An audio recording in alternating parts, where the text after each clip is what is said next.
to be separated from the Father para yung judgment mapunta sa Kanya. And He experienced total separation. The only reason why He can do the miracles that He did was because God the Father was with Him and the Holy Spirit was with Him, right? Anong pangungutya sa Kanya ng mga tao na lakas ng loob ni Jesus Christ? But for the first time in history, in His life, na-experience po ito, Jesu Cristo. Na-experience of Jesus Christ, a total separation from God. You see, yung sigaw ni Jesus Christ, hindi ko express, hindi ako pang-audio pag nag-aasawa.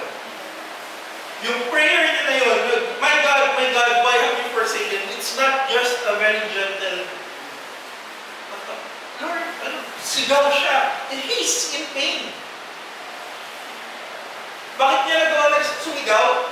May mga theological questions parati na, ano ba to?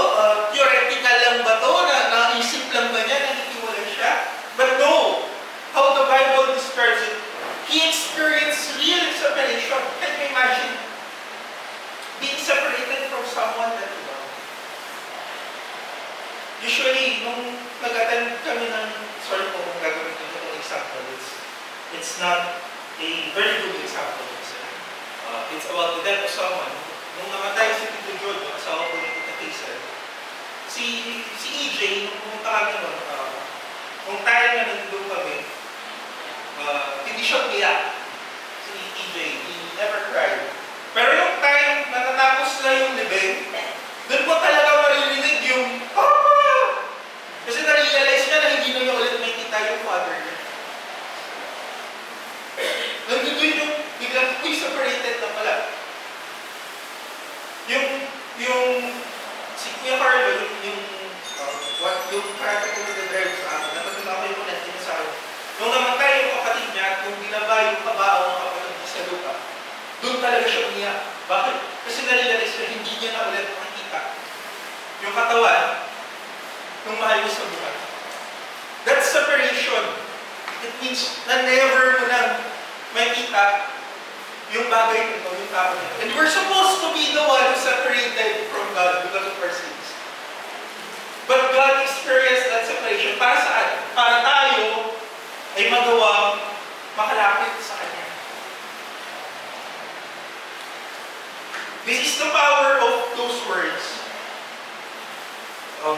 Sa lahat nung binabasa ko yung materials na binigay ni Tita Roba, ano siya, parang siyang very mysterious siya na anong meron, bakit yun yung separation na yun, bakit sinabi yun ni Jesus Christ? What kind of separation did He experience? We do not know kasi hindi naman natin naranasan yung from the beginning pa lang, asawa mo na yung isang tao to, yung presensya, na very powerful presence. And then at the time ng height mo, nung pain mo, biglang mawawala siya. But meron tayong glimpse of that separation. Bakit tayo may glimpse of that separation? When we lost someone, when we lost a loved one, alam natin na hindi na natin may kita ulit yung bagay. That's why Jesus cried. Yung pain ng separation na yun, ay yung sigaw ng Jesus Christ. Bakit ito po yung pinag-usapan ko? Dahil behind that pain, behind that separation, nandun yung victory natin. Hindi, tandaan po natin, God is holy. His light is piercing through the darkness, yung darkness na yun, na sinabi dito, that's looming over yung ginagage. Yung time na yun. Alam mo nangyari, sinabi dito kasi kanina, after nung pagkamatay ni Jesus Christ sa cross, pagkasama niya ng last word niya, anong nangyari po? Nahati. Ano yung nahati? Yung curtain. Ano yung curtain na yun? It separates the most holy place to the people. Ano yung meron yun sa people? Kung saan sila nag-offer ng prayers, ng blood, nandun lahat nung ino-offer nila. Before separated tayo, may curtain na malaki na mag-great veil na walang makakapasok. Pero when Jesus Christ experienced the separation Himself, and when He died, when God the Father accepted that offering para tayo, when God the Father accepted the offering that Jesus Christ has done gone to the cross. Nahati yung hurting. Hindi na tayo separated, hindi ka na nag-iisa, kapatid. It's not just you and yourself, me, myself, and I, yung ginagalan ng laban natin ngayon. You have God. You have God the Father who's hindi pa yan na-separate si Jesus Christ at that moment. Kaya niya naranasan yung pain of being alone on the cross on His most vulnerable time. Para ikaw ay hindi maging separated ngayon sa Diyos. If we are experiencing right now yung separation, yung bigat ng mundo, feeling natin, Lord, hindi ko na kaya. Lord, ano bang gagawin ko sa buhay ko? Lord, ano na lang, Lord, yung para sa akin bukas? Lord, yung buhay ko may silbi pa ba? Go back. Balikan po natin yung sinabi niya. And why did He experience such pain? Why did He experience such separation? He experienced these things for us. Alam niyo po, sa Psalms 22,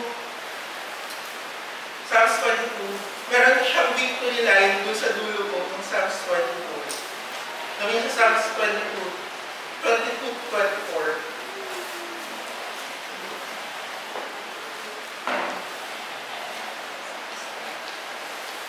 Sabi niyo po dun sa, I will tell your name to my brothers in the midst of the congregation, I will praise you. You who fear the Lord, praise Him. All of you offspring of Jacob, glorify Him, and stand in awe of Him, all of you offspring of Israel. For He has not despised or abhorred or the afflicted, the affliction of the afflicted. He has not hidden His face from him, but He has heard when he cried to Him. Jesus Christ, God the Father has heard the cry of Jesus Christ. He did not despise us. Hindi niya tayo despise. Kasi binayaran na ni Jesus Christ yung fault natin sa cross. When He was separated, ginudge niya yung sarili niya. So, my dear brothers and sisters, sorry dito medyo sumobra ng 3 minutes. 3 minutes. Pero, di ba? My dear brothers and sisters, let us not burden ourselves with the things that Jesus Christ has done already for us.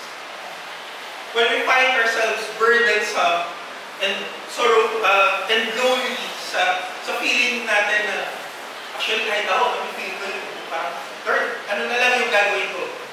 Lord, nasa na ba Lord ako? Pero ito yung kasagutan niya. He was mocked on the cross, He felt separation. Para ako, to be reminded, hindi na ako separated sa akin. I can come to the Father in prayer and to be with Him always. So, my dear brothers and sisters, huwag tayong maging talunan. Huwag tayong maging talunan. Sa harapan ng kalaban, nanalo tayo ng ating Panginoon. Naranasan na niya lahat. Kaya tayo ay lumapit lang sa ating Diyos. At yung pinilihin natin, yung pinibigay ko sa atin, ay po tayo sa atin. Salamat po sa Panginoon.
ginawa mo sa krus, samahan mo kami, Panginoon, sa buhay ito at pagkalain.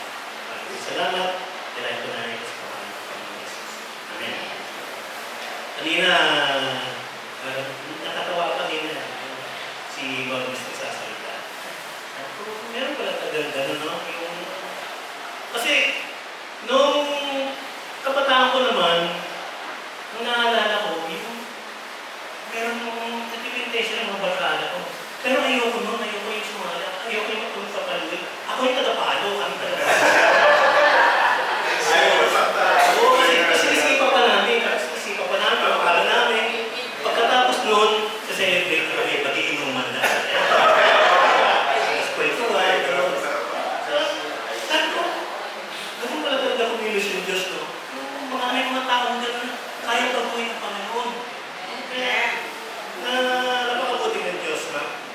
Dito, sa ating panglima ay thirst, no? Basahin ko sa John 19:20-29. Sabi rito, later, knowing that all was now completed, and so that the scripture would be fulfilled, Jesus said, I am thirsty. The jar of wine vinegar was there, so they soaked a sponge in it, put the sponge on its top, this piece of plant, and lifted up to Jesus' lips. So ito, for the prophecy to be fulfilled, everything should be ready, di ba? Naalala ko, nag-usap kami kanina ng libro tungkol kay si Simon, yung tumulong kay Jesus sa nagbuhat ng cross, Simon of Cyrene.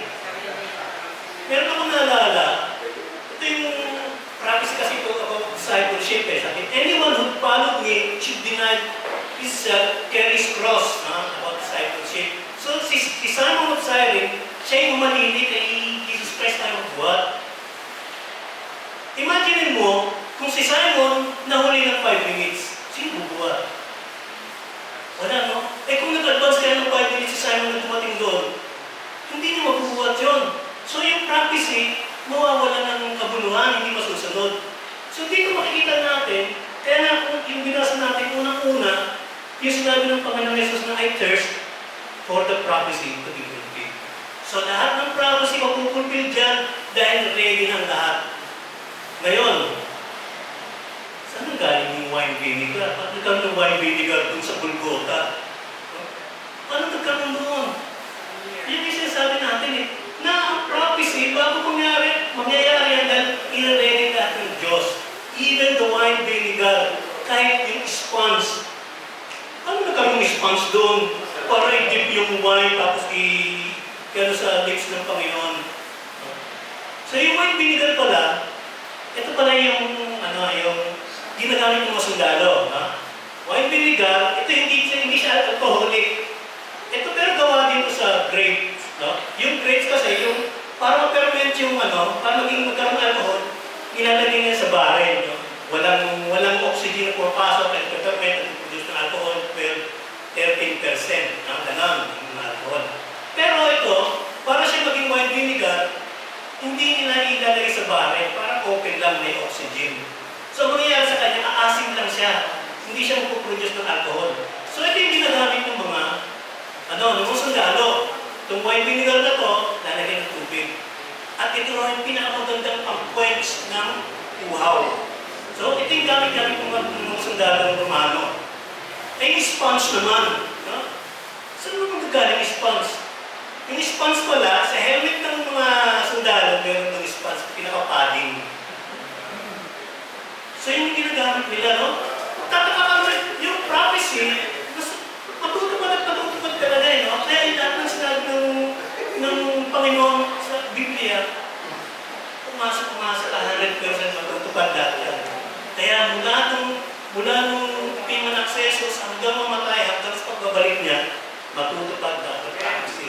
Dahil lahat ay nasa lugar na, nasa posisyon na, lahat ang doon na mangyayari yun.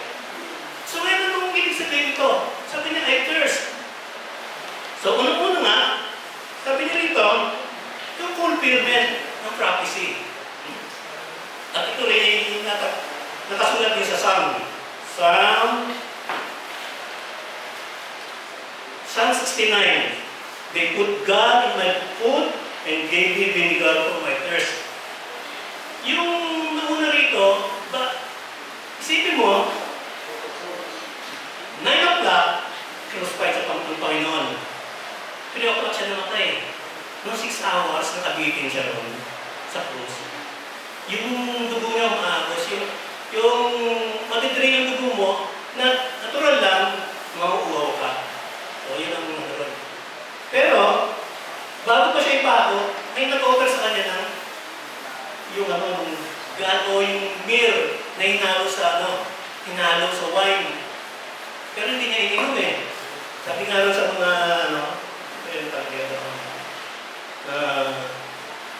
this was not the first time Jesus had been offered wine. Both Mark and Matthew observed that he was offered a bitter wine just prior to being crucified.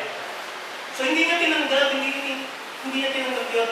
Pero nung pagdating na nandun na siya, yung malapit na siya mamatay, after 6 hours na, pagod na pagod siguro sana, yung dugo niya, kasi wala yung gravity, diba, kung saan babagsak, may sugat na sa paa, yung dugo niya madidrain.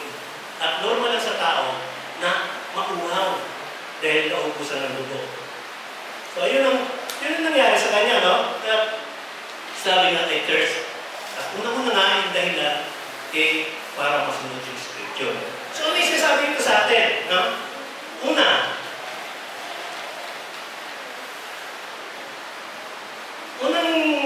sasabi dito, yung katotohanan na si Jesus ay nagkatawang tao. Pwede naman siyang pwede niya namang kaya niya yung pagka-Diyos niya, makapangyarihan. Pwede siyang mabuhay. Pero dito, pinapakita na ang Panginoong Jesus ay nagkatawang tao. Kaya nauhaw. Okay? Hindi niya na. Nauhaw siya. Dahil normal nga lang sa isang tao na kapag nadidrain yung dugo mo, naubusan ka ng dugo. Kasi merong nagsasabi na si Jesus daw, hindi nagkatawang tao. Ito yung Hellenistic o yung parte ng mga paniniwala ng Greek. Hellenic, mga Greek na yan eh. Hellenistic na si Jesus daw hindi nagkatawang tao, hindi rin naging tao. Kaya imposible na maranasan niya yun na kumagal siya ng gano'n sa krus. Hindi magkatawang tao yan. Yun ang lagi yung heresy na nangyayari. Kasi Jesus daw hindi nagkatawang tao. Pero dito, every spirit that confesses Jesus Christ has come to the flesh is from God. And every spirit that confesses Jesus is not from God, and this is the spirit of the Antichrist. So, nagkatawang tao talaga ng Panginoon. Kasi ito yung pinagdaan nila, meron silang saying na sinabi na natin Hellenistic o Greek, mga paniniwala ng mga Grego. Alam mo natin mga Grego, sila yung mga hintil, no? Ayaw pa rin nila paniniwala. Pero yun ang paniniwala nila na sa Jesus daw, hindi nagkatawang tao. Pangalawang pinapahiwatig ng yung word na I thirst, yung awareness ng Panginoon sa Scripture. Aware siya. I thirst reminds us of Jesus' extensive knowledge of the prophetic scriptures concerning His suffering and death. And His willingness to fulfill each of them to the letter. The best known passage, of course, is the servant song from Isaiah 53. So alam niya, sabi rito, sa Isaiah 53, He poured out His life unto death, and He was numbered with transgressors. For He bore the sin of many, and made intercession for the transgressor. Ito siya eh. Meron siya, aware siya yung scripture. Ibig sabihin, siya na yung pupulfill dahil sa yun. Siya yung sinasabi sa prophecy ng Isaiah. He knew it well and referred to it again and again. Jesus' action to ask for a drink is deliberately prompted by His knowledge of the scripture and determination to fulfill it. Kaya niya sinabi na, nauuhaw ako. Kasi ito yung prophecy, scripture eh. Kailangan matupad to. Kaya sasabihin ko to. Then aware ako na ito yung para sa akin. Okay. So the scripture, so that the scripture would be fulfilled, Jesus said, I am thirsty. Pangatlo rito, yung sa word na I thirst is Jesus' determination to complete His task. 6 hours na nakabitin sa krus. Siguro sa paubos na yung dugo nun, yung may sugat ka sa paa, tapos yung gravity ng liquid, siyempre bababa, mauubos ito, patidrain yan. Ewan ko bakit tumagal siya ng ganun. No? Hanggang 6 hours. Siguro baka mga 3-4 hours, mamamatay na siya nun yung sa ordinaryong tao. Pero tiniis ng Panginoon, no? At bandang huli, sinabi niya, I thirst. Humingi pa talaga siya ng konti para ma-fulfill yung para ma-complete yung task. Para, sabi rito, nung inabot sa kanya yung wine sponge, imposible naman kasi sa cup ilalagay, Hindi naman may ilalagay yung cup, may tatalik mo sa stick, tapos kapay hindi siya. So, sponge lang, nung natikman niya lang, para mabasa lang ang kanyang labi, o maibsan lang yung kanyang panunod siguro ng lalamunan niya, okay na sa kanya yun. Handa na naman siyang sumigaw. Sabi niya, yung, Father, yung I commit to you my spirit. Yun yung huli niya eh. Tama ba yan? Ang huli? Into the hands, into the hands. Hindi yung mahinang boses, hindi talaga sumigaw siya nun. Kagaya niya sinabi kanina ni Jesner na, My God, why have you forsaken me? Hindi yung pagulong. Talagang ang sama ng yung pagdaramdam niya rin talagang pinursik talaga siya ng Ama eh. Sinasabi ng ibang mga preacher, yung Diyos daw tumalikod sa kanya. Kaya talagang malakas ang boses niya. So dito, kailangan yung lakasan yung boses niya. Kaya sinabi niya, I thirst, mabasa lang yun ako para one last na salita, meron siyang magabanggit. Yun nga, pero ang katotohanan doon, isang katotohanan doon, yung fulfillment is scripture. Kasi, nasa kanya yan, lahat ay patungkol sa kanya, to fulfill is scripture. So, ano pong makikita natin dito, Kagaya nga yung opening mo kanina, na bawat scripture talaga rin mapupulpil. Lahat ng prophecy mapupulpil.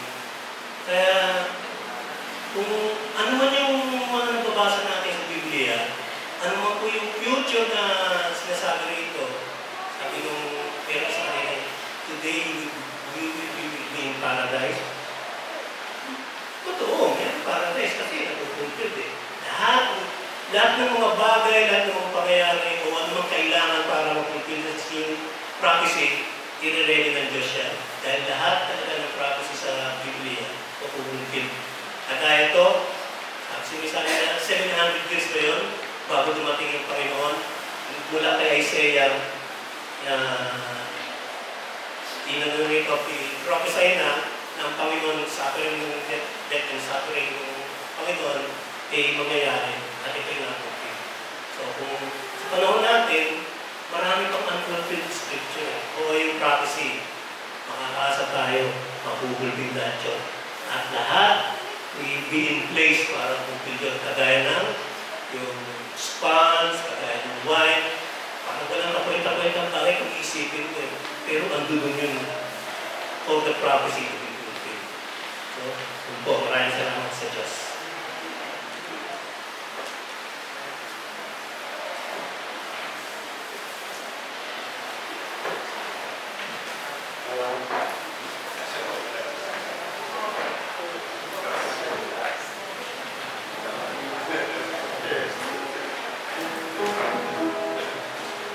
Continue to worship His name, sing in response.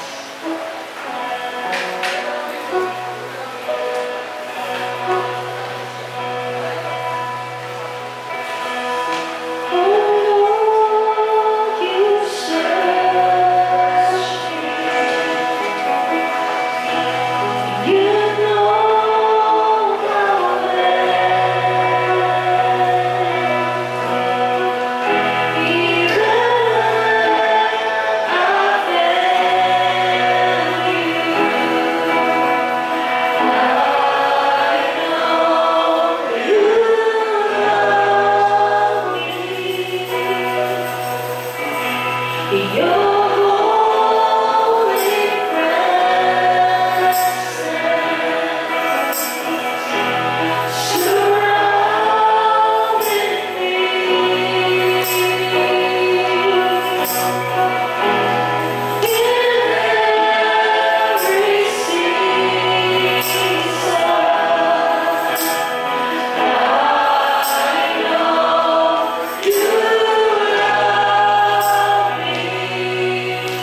Sabi po dito, pagkatanggap ni Jesus ng alak, sinabi niya, naganap na.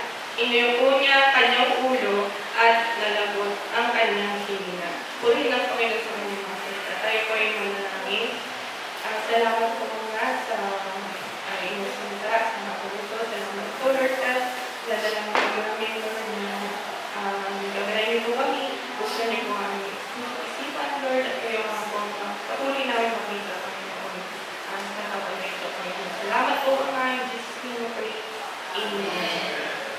So yun po. Sa panahon natin ngayon, madalas hindi natin gustong harapin or makaharap yung lagim or horror ng crucifixion. Yung ibang tao dyan, ginagawang palamuti yung cross, ginagawang necklace, ginagawang dekorasyon sa bahay, or ginagawang tattoo. Pero pag tinanong mo, bakit mo nilagay yan? Sabi, wala lang, gusto lang.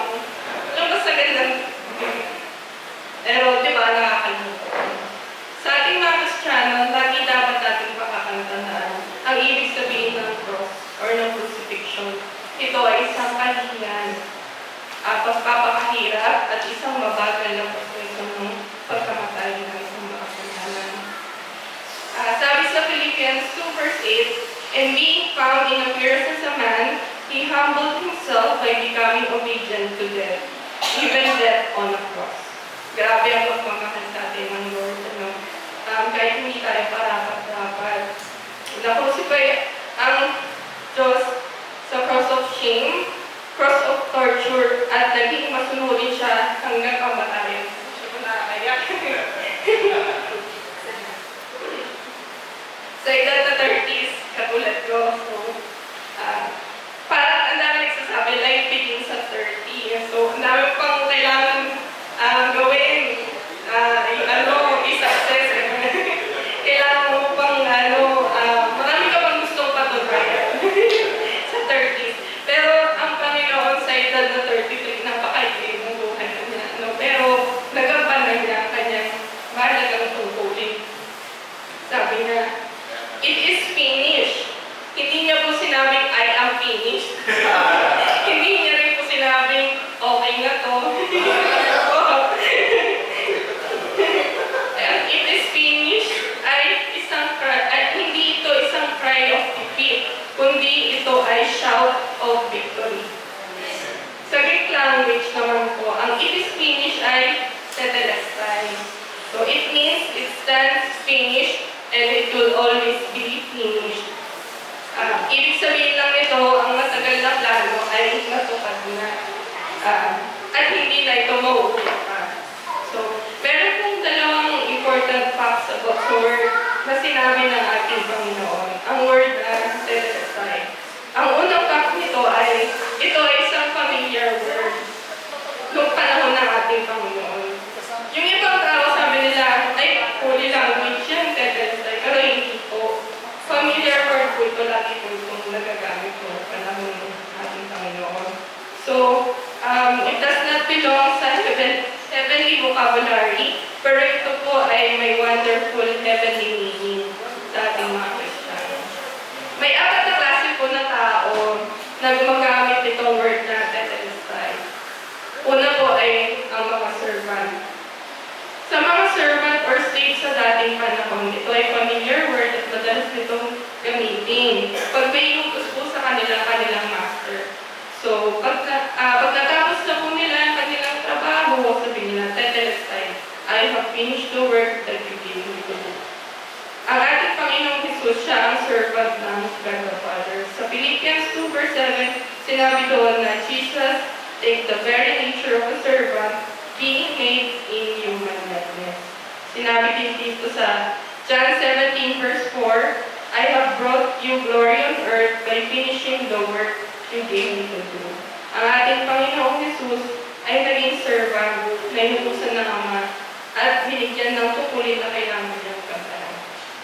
Ganon kalaki ang pagmamahal sa atin ng Lord. Hindi siya pumuntang sovereign, hindi siya pumuntang ruler, hindi siya pumuntang celebrity or politician na kampanya. Hindi po, pumunta po siya servant ng Panginoon. po tayo sa eternal death. So, pangalawa po, naman, sa mga tao gumagamit ng word ng tetelestai ay mga priest. Yung mga priest dati po, madalas nila din itong gamitin after nilang i-examine yung sacrifices ng mga tao sa altar. Sabihin nila, pag nakita na nila na maganda or perfect na yung sacrifice, sabihin nila, it is perfect. Kasi nung panahon nila, bawal po yung pangit na sacrifice or may flaw. So yun. Ang Panginoong Jesus, siya po ang perfect sacrifice. Siya ang Lamb of God that takes away the sins of the world. Wala na tayong mahanap pa na ibang perfect na sacrifice para sa ating mga kasalanan, kundi ang Panginoong Jesus. Pangatlo po na gumagamit ng tetelestai ay ang mga artist or mga pintor na tulad ni Papa. Ang mga artist po dati, sinasabi din nila yung tetelestai. Sabihin, the picture is already completed. So yun. Pag natapos na nila, sinasabi mo ba yun? Ang artist, pag tapos na niya isang masterpiece, sabi niya, tetelestai, the painting is completed. Ang Old Testament ay parang isang painting po na may mga ceremonies, prophecies, or mysterious symbols na hindi natin maunawaan kung hindi natin babasahin yung New Testament. So, si Jesus sa New Testament, siya po ang nag-complete ng painting ng Panginoon. So, siya ang wonderful completion ng Old Testament. Si Jesus Christ ang pinaka-definition po ng Bible at ang pinakamagandang nangyari po sa ating mga nananampalataya. At ang pang-apat na gumagamit itong word na tetelestai ay ang mga merchants po. Dati po, pagka bumili po kayo, bibigyan daw kanil ng resibo ng mga merchants sa nila tetelestai. Ibig sabihin, the debt has been fulfilled. So, ganun ang ginawa sa atin ng Panginoon. Pinayaran niya na po ang ating mga kasalanan ay hindi natin kayang bayaran. So, tayo, ikaw at ako. Sorry po. Grabe yung papa ko eh.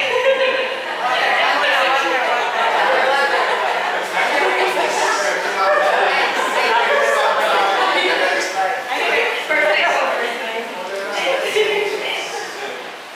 Tayo po ay mga sinners na malaki ang utang sa Panginoon. Hindi natin ito kayang bayaran. So, the wages of our sin is death, but Jesus came and paid the debt for us. Ang sumunod at ang huling pa na tetelestai means a finished work. Lahat ng prophecies na sinasabi tungkol sa Kanya at ang Kanyang tungkulin sa cross of Calvary ay tapos na. So, sabi sa Hebrews 9 verse 26 to 28 and Hebrews 10 verse 4, once in the end of the world had He appeared to put away sin by the sacrifice of Himself. And as it is appointed unto men once to die, but after this is the judgment. So Christ was once offered to bear the sins of many. It is not possible that the blood of bulls and of goats should take away sin. But this man, after he had offered one sacrifice for sins forever, sat down on the right hand of God. So the work of salvation po, mga kapatid, is already completed. It is finished. Our Lord Jesus was buried. He arose from the dead. He returned to glory. And He sat down because the work was finished. Dahil dito, hindi na dapat natin isipin pa na may iba pang sinuno. Si Kubiloy lang. Wala na pong appointment sa God. Tapos na po, wala na pong ibang perfect sacrifice. Wala na pong ibang substitute for salvation. Si Jesus Christ ang ultimate servant. Perfect sacrifice, completion of God's picture, and our payer for our debts. Mga kapatid, Jesus Christ is the only Savior and is the only way to salvation. Purihin po ako. Amen.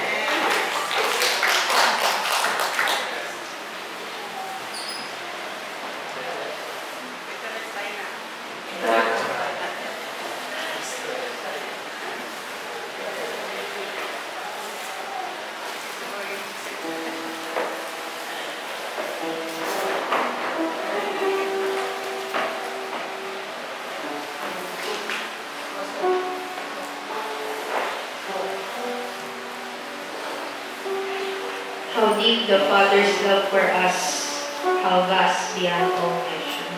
Let's worship the Lord. Truly, let's thank Him for His love.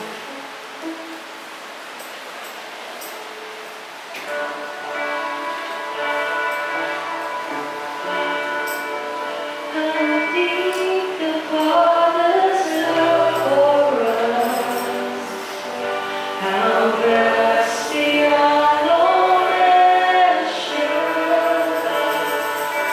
that He should give His only Son to make a precious treasure.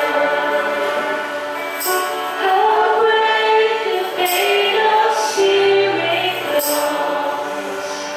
The Father turns His face away, as wounds which are the chosen one bring many sons to glory.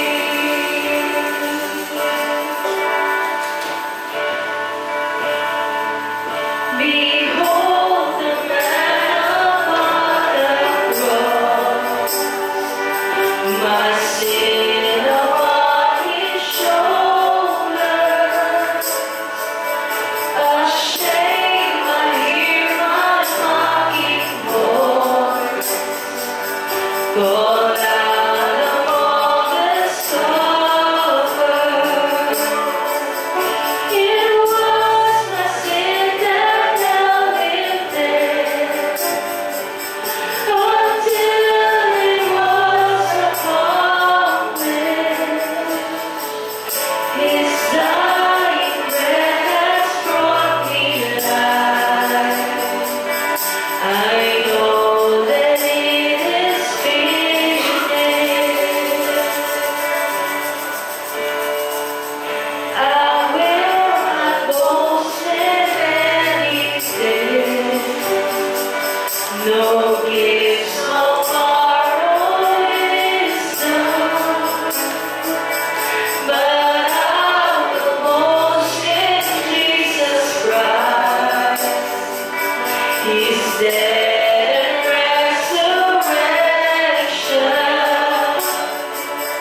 What should I gain from His reward?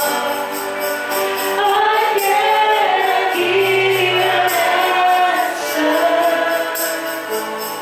but this I know with all my heart: His wounds have made my ransom.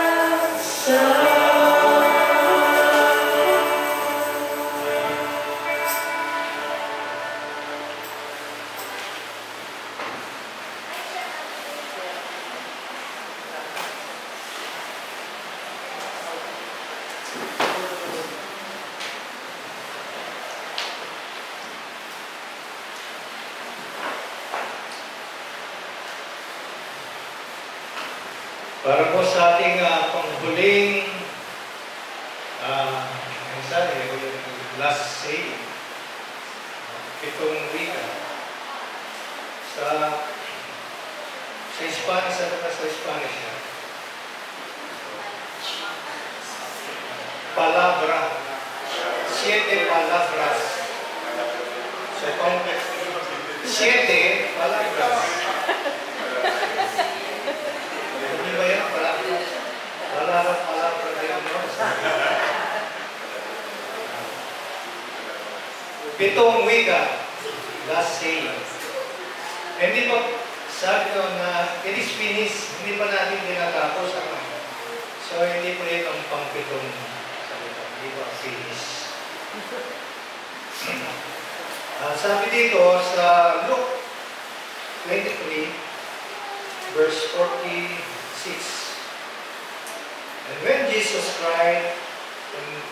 had cried with a loud voice, He said, Father, into thy hands I commend my spirit. And having said this, he gave up the ghost. Pagkasabi ni Jesus, sabi nga kanina ni Brother Ganda, Ang Panginoon Jesus ay hindi nagsasalita ng mahina, kundi loud voice. Sabi dito na He cried with a loud voice. So, yung pong mga una hanggang 6, 1 to 6, sinasabi ng Panginoon ng yung salita niya. No? Hindi natin alam kung loud voice dito sinasabi niya. Pero dito, sabi na dito, sa 46 na with a loud voice. Dito po, sabi dito na sa Luke 23:46, sa Tagalog, sabi po niya, Ama, sa mga kamay mo, ipinagtatagubilin ko ang aming espiritu. Nagsimula ang kanyang 7 wika sa panalangin. Sabi niya, Father, sabi niya doon sa una, forgive them. At nagwakas sa panalangin. Nag-umpisa sa panalangin at nagwakas sa panalangin. Nagsimula sa Diyos at nagwakas sa Diyos. Kasi tinatawag niya yung Ama. Gano'n pa. Ito ay larawan ng buhay ng tao. Ang buhay ng tao ay nagsimula sa Diyos. Diba? At anumang gawin ng tao, sa kanyang buhay, ito ay magwawakas din sa Diyos. So, wala makakatakas sa Diyos. Tayong mga tao. Galing sa Diyos ang aming buhay at babalik din tayo sa Diyos. Diba? Pag tayo namatay, ang isang tao namatay, ang sabi sa Bible, ang kanyang spirito ay babalik sa Diyos. Ang kanyang katawang lupa ay mamamatay o mabubulok. Magiging lupa. Babalik sa lupa. Parang kanta ni Tito J. Babalik sa lupa.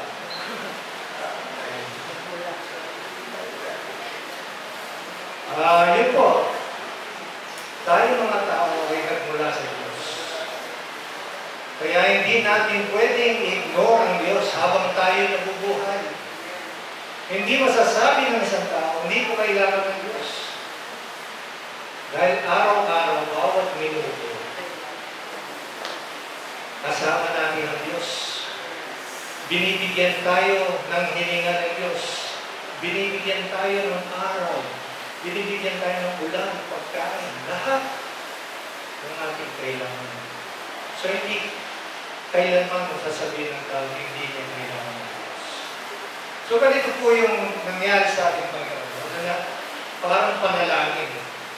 Nag-umpisa sa panalangin at nagwakas sa panalangin. Ang sabi niya na sa una, napatawarin ko sila. Patawarin ko sila sapagkat hindi nila nalalaman ang kanilang ginagawa.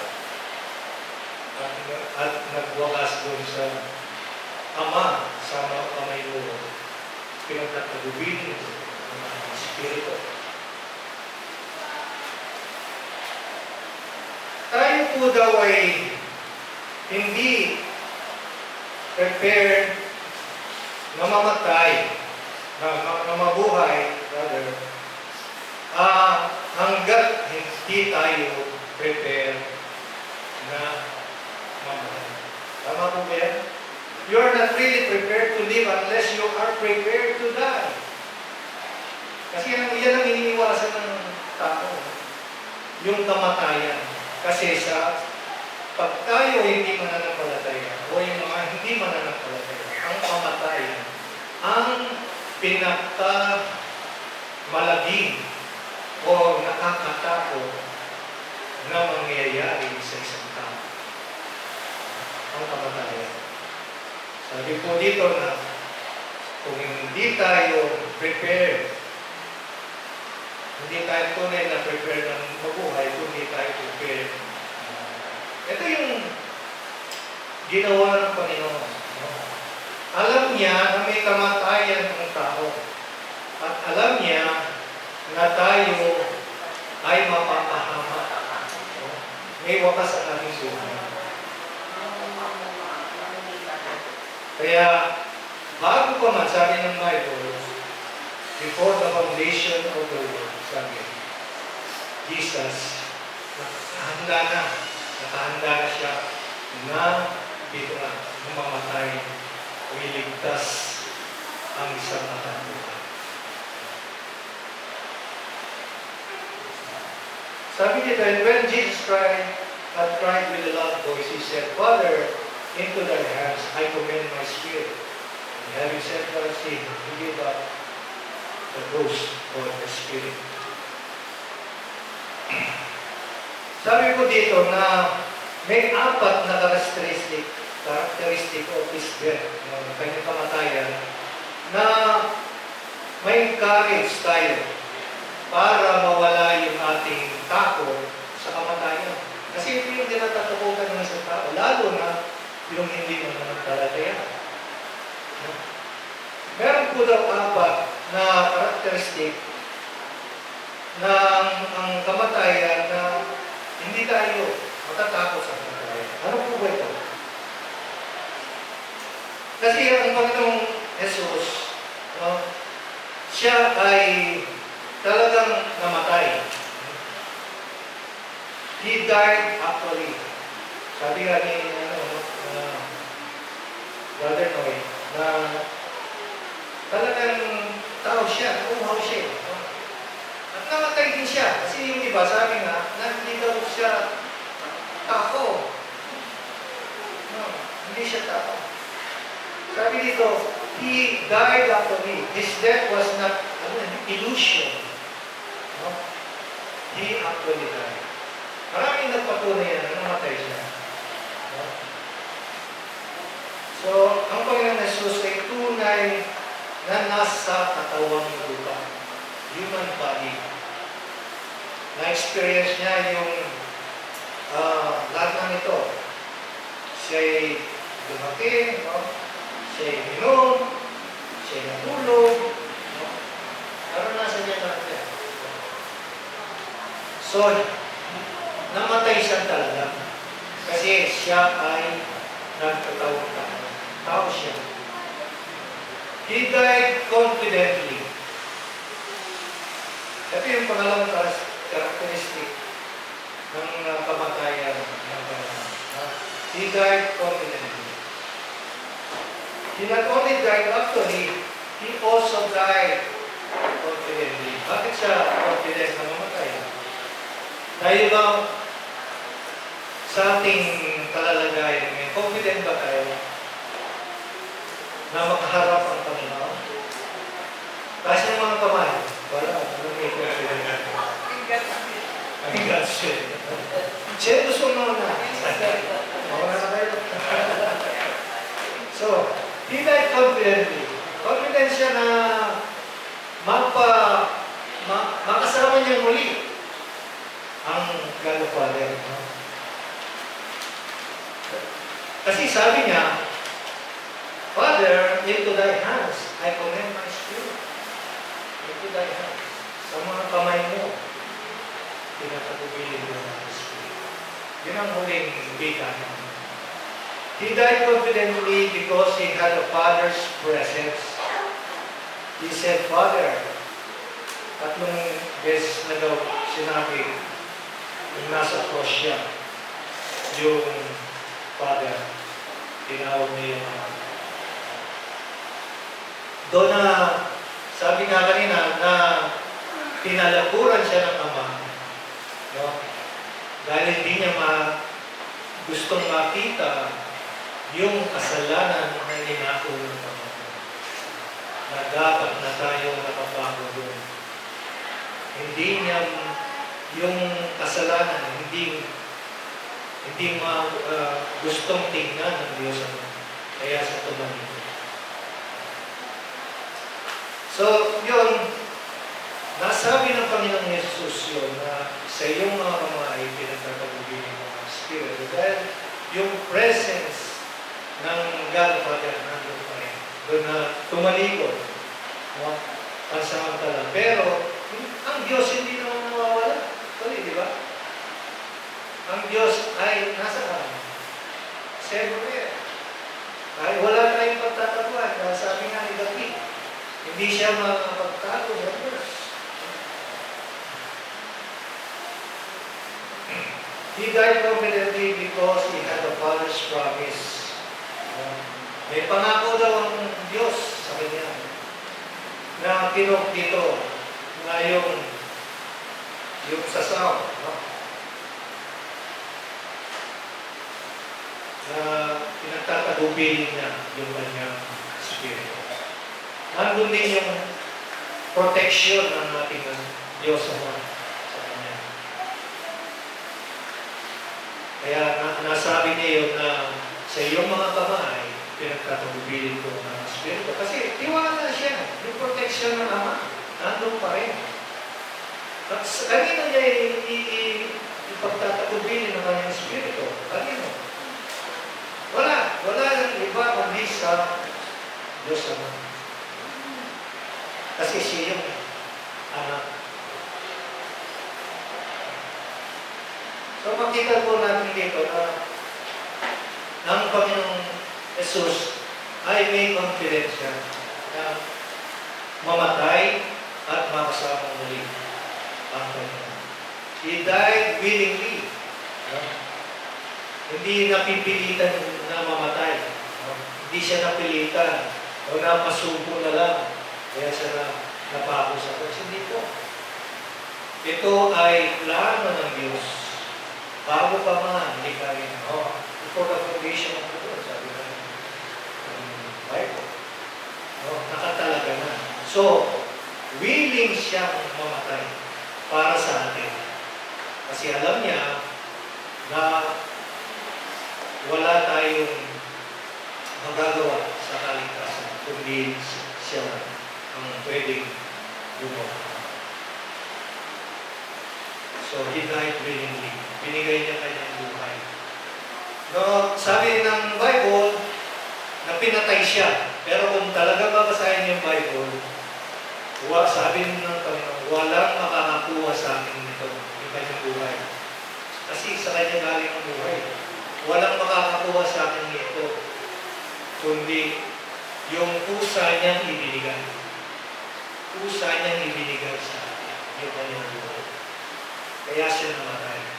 Pero na walang sino man makakapatay sa kanya, kundi willing siyang ibigay ang kanyang buhay.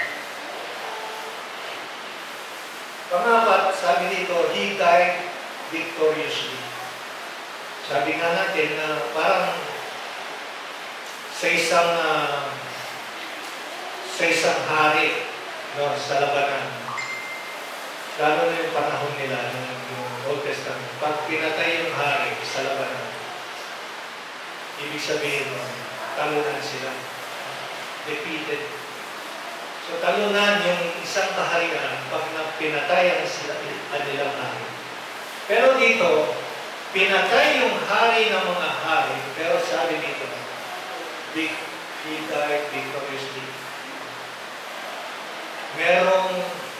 Merong tagumpay dun sa kanyang kamatayan. Alam natin yun, no? Tayong mananampalataya natin. Dahil sa kanyang kamatayan, tayo ay nagtagumpay. Sabi nga, magiging yung kamatayan ay napagtagumpayan ng kamatayan. So alam natin to spiritually na tayo ay victorious. We are more than conqueror. We are victorious. Why? Because Jesus died for us. He conquered the grave. So we conquered the grave. Sa buhay ng maguli. Dahil sa kanyang kamatayan, tayo ay nagtagumpay. Sa kasalanan, nabayaran niya yung kasalanan natin. Kasi ito yung hinihiling ng law, o yung batas na sa kasalanan, kamatayan, ang kabayaran ng kasalanan.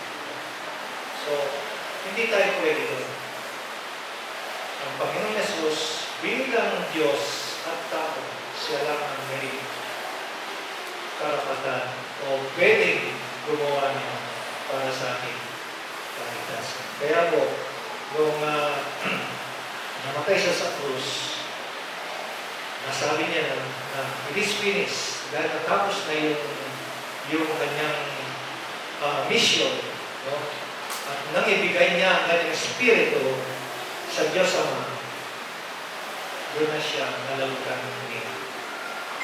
Doon tayo nagtagumpay. Dahil sa kanyang kamatayan sa krus, tayo ngayon ay may kaligtasan sa pamamagitan ng kamatayan ng Panginoon Hesus. Kaya po, sa ating pagbubulay-bulay, lalo na ngayong Semana Santa, alalahanin natin lagi, hindi lang ngayong Semana Santa ng ating Panginoon Hesus.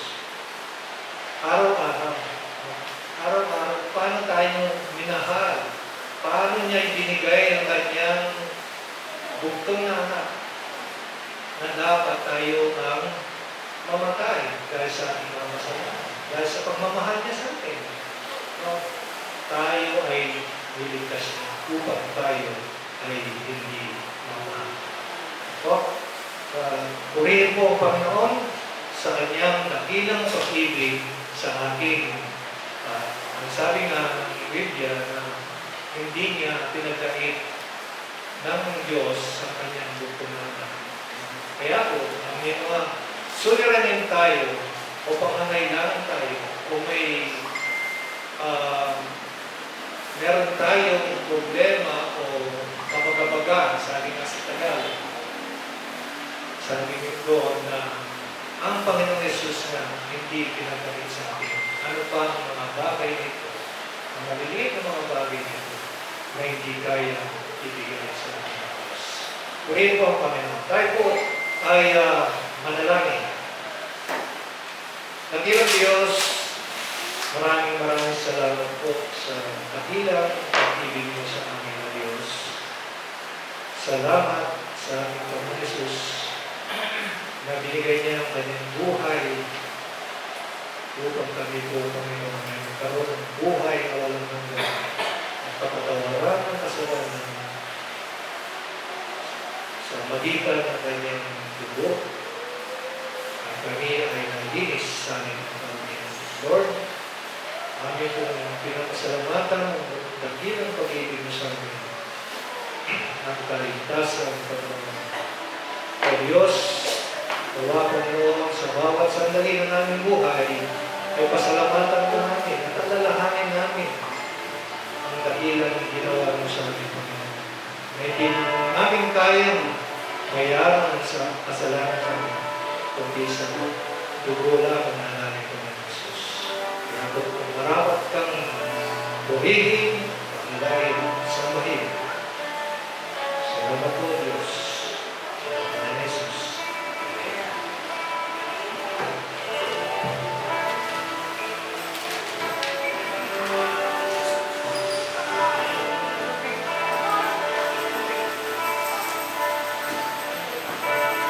May I ask everyone to please rise as we sing our response.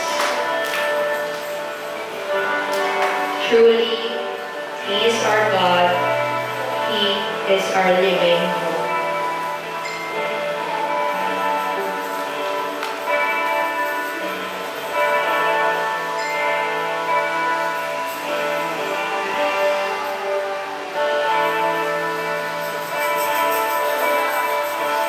How great the castle, the lake between us, how high the mountain.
Okay, sabi niyo sa Hebrews chapter 10, verse 19.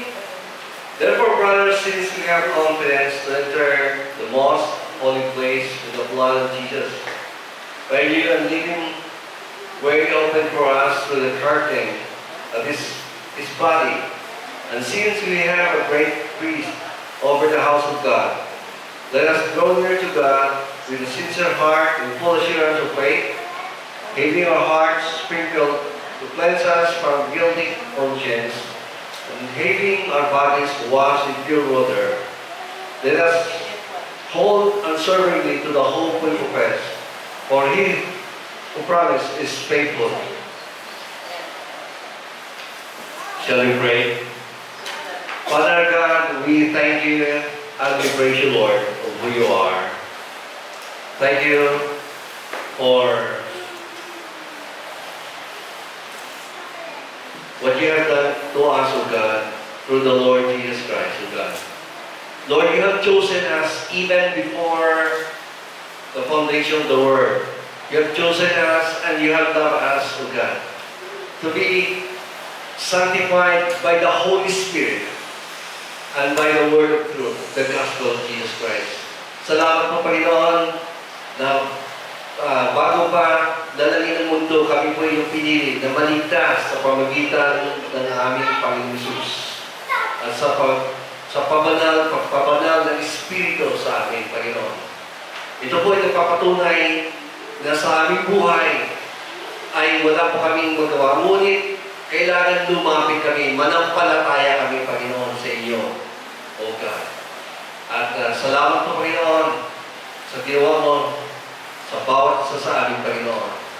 That we should never miss this privilege, this grace that you have given to us, O God, through the Lord Jesus Christ, O God. And Lord, we are coming to you, Lord, right now in the name of Jesus.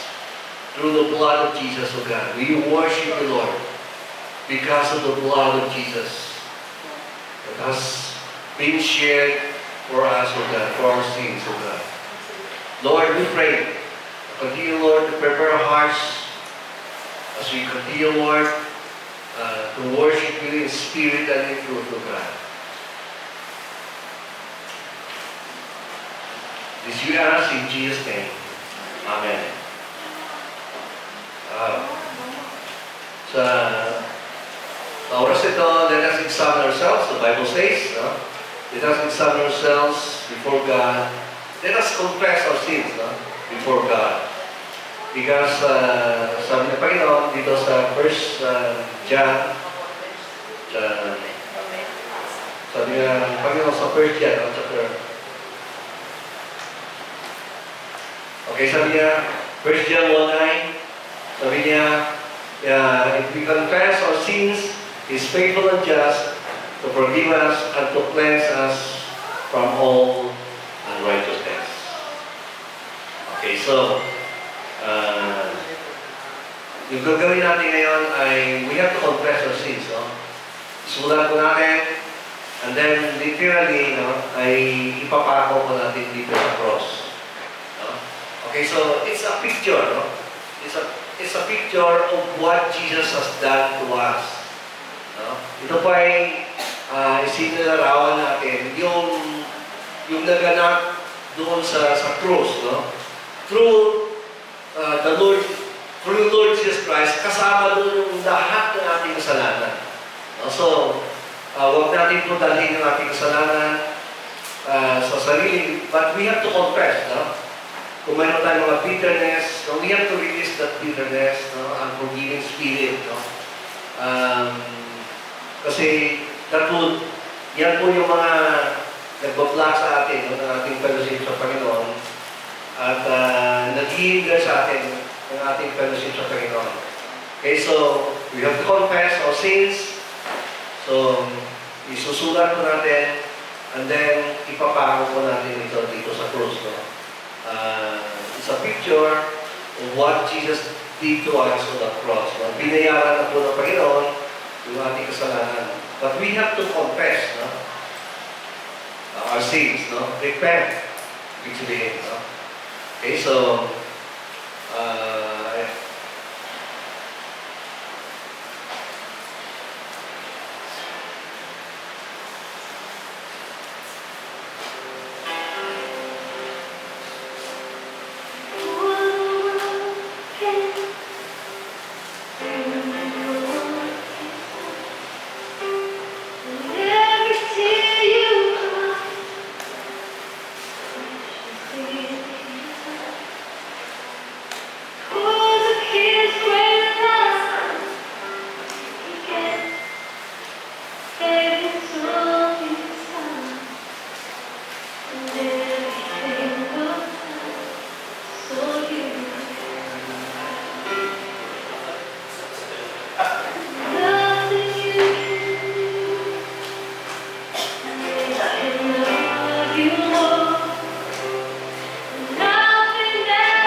Okay, shall we come before the Lord? Let us confess our sins to Him now. Sabihin natin kung ano yung sinulat natin sa Panginoon.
Shall we pray?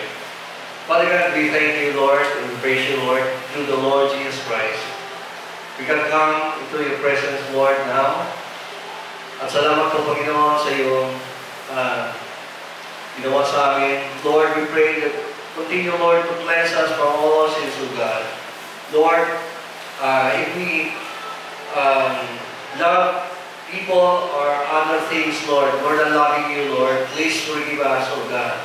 Even, Lord, if we make idols, O God, please forgive us also. Lord, even if we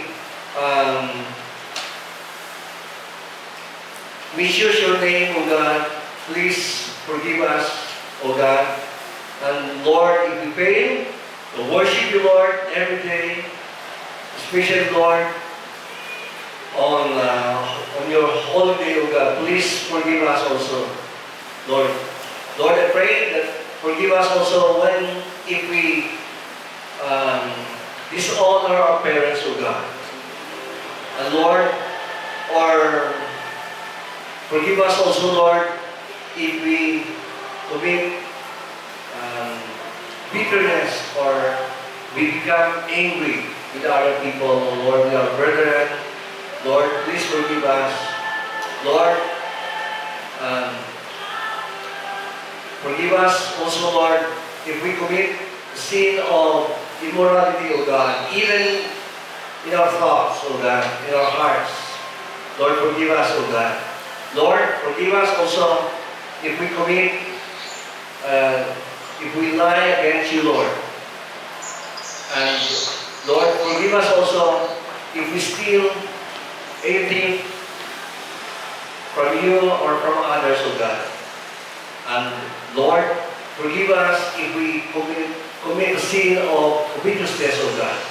Lord, by the blood of Jesus, wash us now with the precious blood of Jesus. Right now, make us clean and pure, O God, so that we may be able, Lord, to come into your presence, O God, with confidence in Jesus' name. Amen. Okay, pwede tayong yung ating mga nasulat yan. Isa na po natin ipakot dito.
Amen.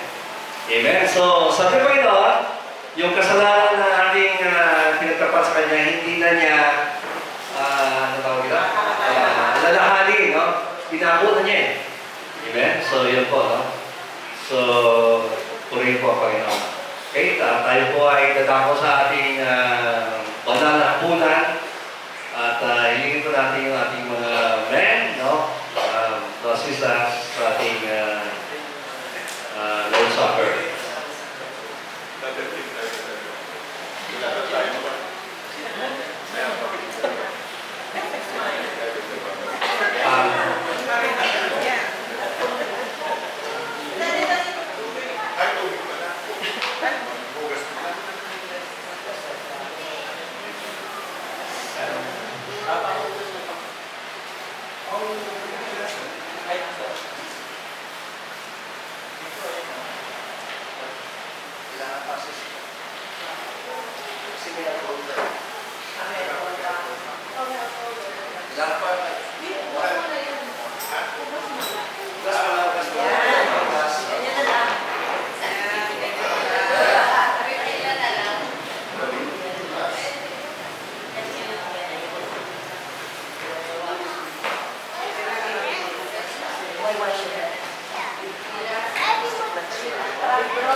Okay, 1 Corinthians chapter 11, verse 23, sabi niya, "For I receive from the Lord what I also pass on to you. The Lord Jesus on the night was betrayed, took bread, and when he had given thanks, he broke it and said, 'This is my body, this is for you. Do this in remembrance of me.'" The same way after supper, he took the cup, saying, "This cup is the new covenant in my blood. Do this whenever you drink it in remembrance of me."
tayo po ay lumakaw sa presensya ng Panginoon. Tayo po ay pasalamat sa kanyang ginawa sa krus. At we are coming to His presence. Lord God, salamat po Panginoon for this bread symbolizes your body, O God. Lord, salamat Panginoon dahil sa inyong katawan, kami po ay nabayaran ang aming kasalanan, Panginoon. Ang inyong katawan, Panginoon, ay nasugatan. Ang inyong katawan, Panginoon, ay namatay para kami mabuhay, Panginoon. Salamat, Panginoon, sa inyong katawan na inyong ipinakaloob sa amin, Panginoon. Para i-alay nyo para sa amin, Panginoon. Para sa aming kaligtasan. Lord, by your words and by your stripes, O God, we are healed. Lord, thank you, Lord. Tulungan mo kami, Panginoon. Sinabi nyo na alalahanin namin, Panginoon, sa tuwing kami po ay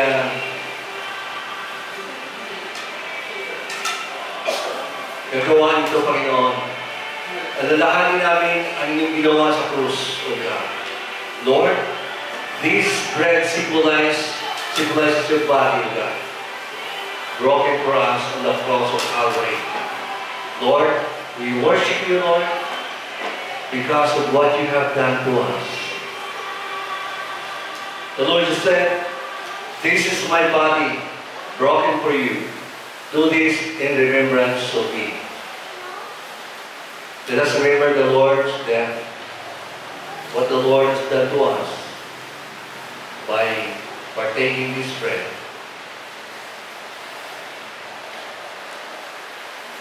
Shall we eat this together?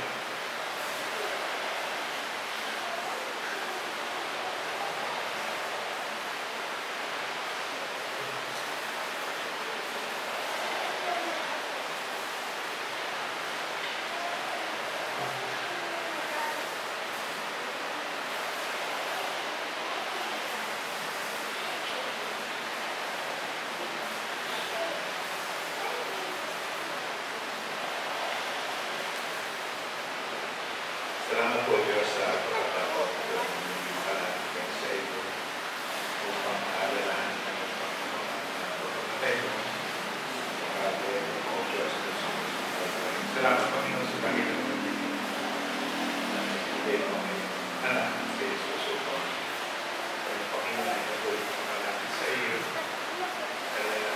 Alalahanin ng Panginoon dito ang Jesus. Salamat po Ama na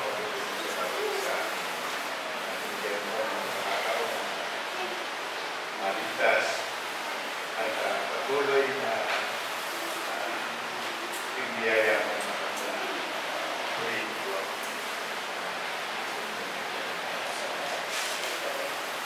The Lord just said, this cup is the new covenant of my blood. Whenever you drink it, in remembrance of me. Shall we drink this together?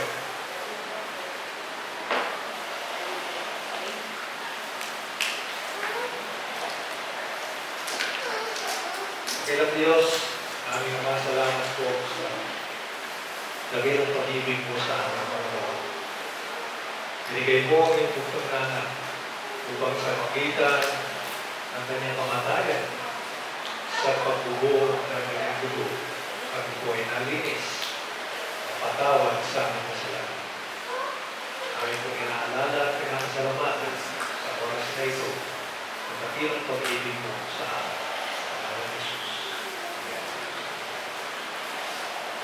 For whenever you eat this bread, drink this cup, you proclaim the Lord's death until He comes.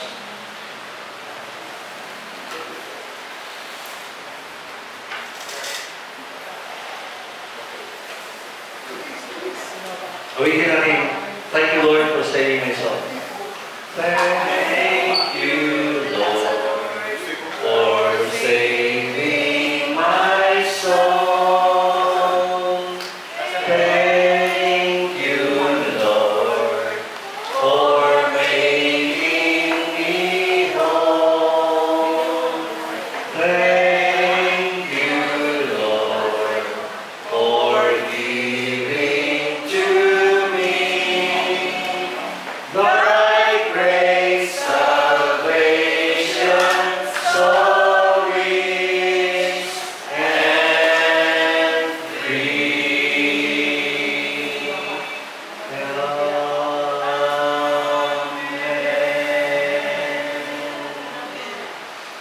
Amen.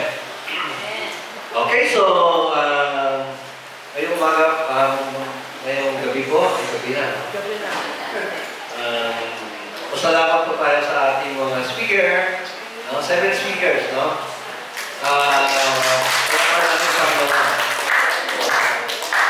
So, were you blessed? Amen, no? So, imagine mo yan, no? Yung lagi nating, alam naman natin yun, no? Pero, kasi sabi yung Panginoon, ulit-ulitin kasi, no? Ulit-ulitin, napakasarap na ulit-ulitin, no? Alalahanin yung kanyang ginawa sa krus, no? So, ito po yung ating ginagawa dito, no? So, dahil doon, kahit tayo ay nagpapasalamat sa Panginoon, hindi natin nakakalimutan niya, no? Yung kanyang ginawa niya. Kaya ulit-ulitin natin, no? So, ulit po, Panginoon. So, and then, of course, sa Sunday, bukas ba yun? Hindi. Sabado bukas eh. Okay, Sunday, 5 o'clock po tayo. No? So, kanina, almost sharp na tayo kanina Bisaya. So, pwede po natin ulit yan magawa sa Sunday morning, no? 5 o'clock, sharp. No? So, ulit po, Panginoon. Okay, so, ngayon po ay mag-break tayong fast, no? Okay, dapat fasting pa tayo, no? Pero marami dito, hindi natin pwede itong kuhan, eh. No? Marami tayong pagkain ngayon. At, alalahanin natin, no? Ito po ay, of course, no? Ang Panginoon, tapos na naman tayo, no? So, ating ipagdiwang yung kanyang ginawa sa krus. Amen? So, tayo ay magala sa kanyang ginawa sa atin, no? Sa krus. Amen? Okay, so,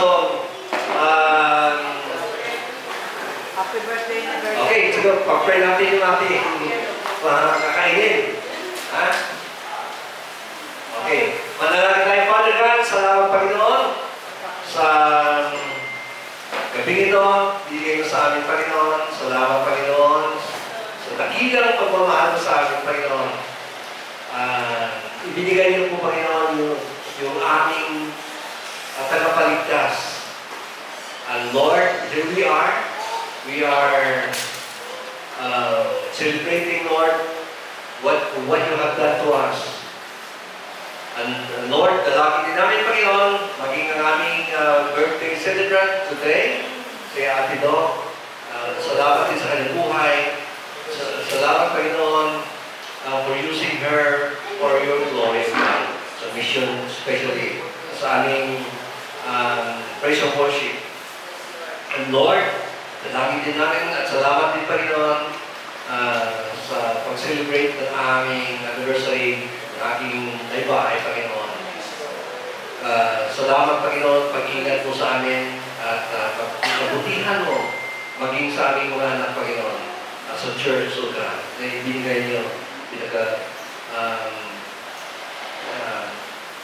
ibinigay niyo sa aming bilang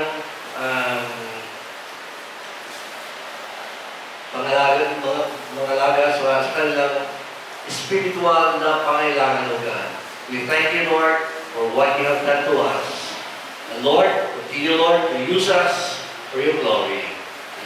At salamat sa pagkain na aming tatanggapin ngayon. In Jesus' name, Amen. Amen.